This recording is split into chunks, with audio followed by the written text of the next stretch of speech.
नमस्कार दोस्तों, स्वागत है आपका साइट फॉर वर्ल्ड के ऑफिशियल लर्निंग प्लेटफॉर्म पर, जहां स्टूडेंट्स और जॉब सीकर्स के लिए करियर, टेक्नोलॉजी और प्लेसमेंट से जुड़ी इंडस्ट्री ओरिएंटेड और प्रैक्टिकल नॉलेज दी जाती है।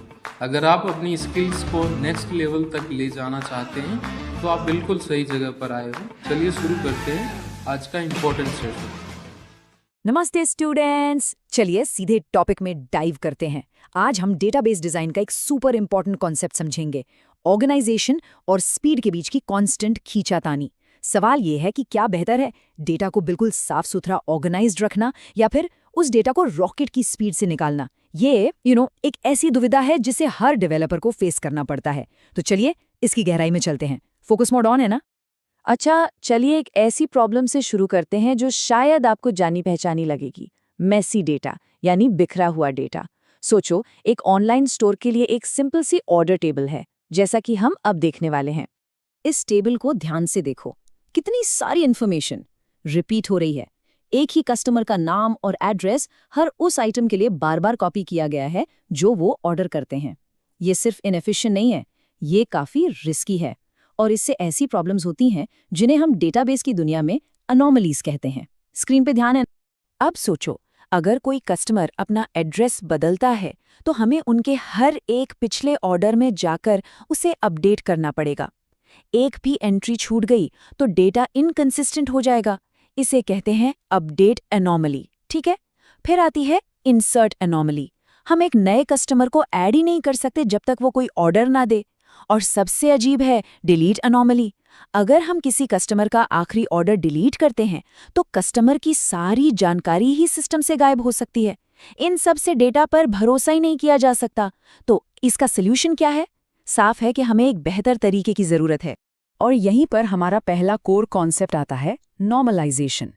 इसको आप एक डेटाबेस के लिए ऐसा समझो जैसे ये एक अल्टीमेट ऑर्गेनाइजर है जो सारा बिखरा हुआ सामान ठीक करता है। इसका मेन गोल है रिडंडेंट डेटा, यानी जो इन्फॉर्मेशन बार बार रिपीट हो रही है उसको हटाना और ये इंश्योर करना कि डेटा डिपेंडेंसीज लॉजिकल हों। सिंपल भाषा में, एक बड़ी मेसी टेबल के बजाय हम उसे छोटे छोटे लॉजिकल हिस्सों में तोड़ देते हैं, बिल्कुल साफ सुथरा। तो इस प्रोसेस में होता क्या है कि हम अलग अलग लॉजिकल टेबल्स बना देते हैं। जैसे कस्टमर्स की सारी जानकारी एक कस्टमर्स टेबल में चली जाती है, सारे प्रोडक्ट डिटेल्स एक प्रोडक्ट्स टेबल में, और ऑर्डर्स टेबल बस आईडीज का इस्तेमाल करके उन्हें आपस में जोड़ती है। अब देखो, एक कस्टमर का एड्रेस सिर्फ एक ही जगह स्टोर होता है। सिंपल और साफ। समझ आया ये स्टेप? अच्छा, ये साफ सुथरा सोल्यूशन बिल्कुल परफेक्ट लगता है ना? डेटा इंटेग्रिटी एकदम हाई है और अपडेट्स करना आसान है। लेकिन इस बेहतर ऑर्गेनाइजेशन की एक कीमत चुकानी पड़ती है। यहाँ एक कैच है, और इस कीमत का एक ही नाम है, जॉइन्स। अब एक ऑर्डर की पूरी जानकारी पाने के लिए, जैसे कस्टमर का नाम और प्रोडक्ट डिटेल्स के साथ, डेटाबेस को अब उन सभी अलग अलग टेबल्स को रिकनेक्ट करना पड़ता है, यानी जॉइन करना पड़ता है। और इसमें वक्त और प्रोसेसिंग पावर दोनों लगती हैं। तो फिर जब डेटा को तेजी से पढ़ना उसे इफिशिएंटली लिखने से ज्यादा जरूरी हो जाता है, तब हमें एक अलग स्ट्रैटेजी की जरूरत होती है। रेडी हो नेक्स्ट स्टेप के लिए? चलिए आगे बढ़ते हैं और देखते हैं कि ये कैसे डीनॉर्मलाइजेशन के आइडिया पर बिल्ड होता है। ये एक सोची समझी स्ट्रैटेजी है जो पहले से नॉर्मलाइज्ड डेटाबेस पर अप्लाई की जाती है। ये कोई गलती नहीं है। गोल बिल्कुल सिंपल है, कॉम्प्लेक्स जॉइंट्स को कम करके क्वेरीज को सुपर फास्ट बनाना। हम थोड़ी सी डेटा की सफाई कॉम्प्रोमाइज करते हैं ताकि स्पीड बढ़ सके। और ये स्लाइड इस फर्क को बिल्कुल साफ दिखाती है। देखो, लेफ्ट में एक नॉर्मलाइज्ड डेटाबेस पर क्वेरी के लिए मल्टीपल जॉइंट्स की जरूरत है जो स्लो हो सकता है, और राइट में एक डीनॉर्मलाइज्ड टेबल पर क्वेरी कितनी सिंपल और फास्ट है। क्यों? क्योंकि सारा जरूरी डेटा पहले से ही एक जगह पर रखा हुआ है। अगर इंटरव्यू में पूछा गया तो बता पाओगे? तो सवाल यह है कि कौन सा अप्रोच बेहतर है। इसका जवाब पूरी तरह से इस बात पर डिपेंड करता है कि डेटाबेस को आखिर करना क्या है। अब इस स्लाइड को ध्यान से देखो, ये ट्रेड ऑफ्स को बिल्कुल क्लियर कर देती है। इसको नोट किया? नॉर्मलाइजेशन डेटा इंटेग्रिटी यानी डेटा की करेक्टनेस को प्रायोरिटी देता है और राइट हैवी ऑपरेशंस के लिए बेस्ट है, जबकि डीनॉर्मलाइजेशन रीड परफॉर्मेंस यानी स्पीड को प्रायोरिटी देता है और रीड हैवी ऑपरेशंस के लिए बेस्ट है। सिंपल। देखो, नॉर्मलाइजेशन ऑनलाइन ट्रांजैक्शन प्रोसेसिंग यानी OLTP सिस्टम्स के लिए ज़रूरी है।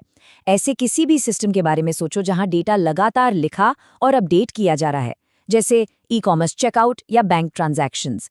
यहाँ डेटा का हर हाल में करेक्ट होना सबसे ज़रूरी है। दूसरी तरफ है डीनॉर्मलाइजेशन, जो ऑनलाइन एनालिटिकल प्रोसेसिंग यानी OLAP सिस्टम्स के लिए बेस्ट चॉइस है। यहाँ गोल है रिपोर्टिंग और एनालिटिक्स के लिए बहुत सारे हिस्टोरिकल डेटा को तेजी से एनालाइज करना, जैसे सेल्स डैशबोर्ड्स या बिजनेस इंटेलिजेंस रिपोर्ट्स, जहाँ स्पीड ही सब कुछ है। रियल लाइफ में इसका यूज समझ आ रहा है?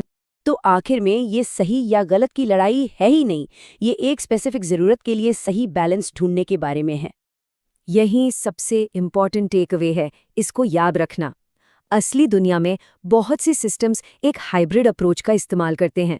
ट्रांजैक्शनल डेटा के लिए एक नॉर्मलाइज्ड डेटाबेस और रिपोर्टिंग के लिए अलग से डीनॉर्मलाइज्ड टेबल्स।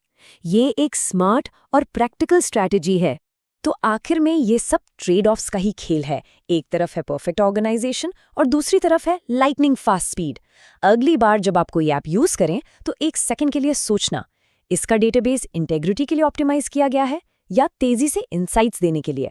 इस सवाल का जवाब अक्सर उस सिस्टम के पूरे डिजाइन को समझा देता है। प्रैक्टिस करोगे ना, सिर्फ देखने से नहीं होगा। तो हमारे चैनल को सब्सक्राइब कीजिए और वीडियो को अपने दोस्तों के साथ शेयर जरूर कीजिए। कमेंट सेक्शन में अपना डाउट या नेक्स्ट टॉपिक लिखना मत भूलिएगा।